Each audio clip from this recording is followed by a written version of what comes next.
ये रईसी ठाक और खून खानदानी है तो बादशाह है मेरा, और तेरी बादशाहत पे कुर्बान ये रानी है।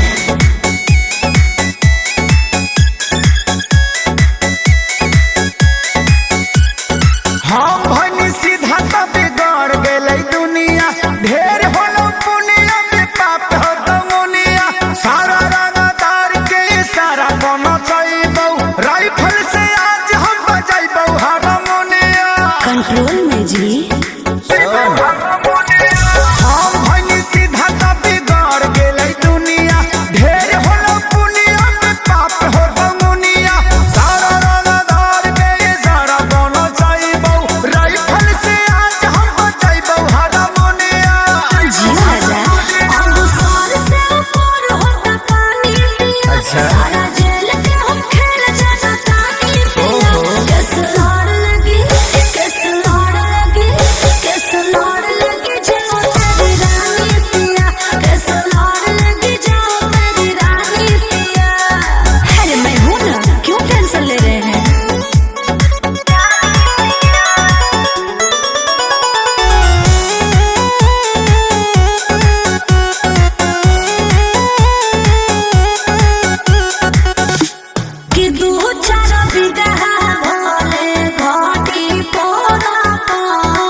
छोटे मोटे होता या सही कांड रहता नम में है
रंगदारी हो लहू हमारे से हमारे है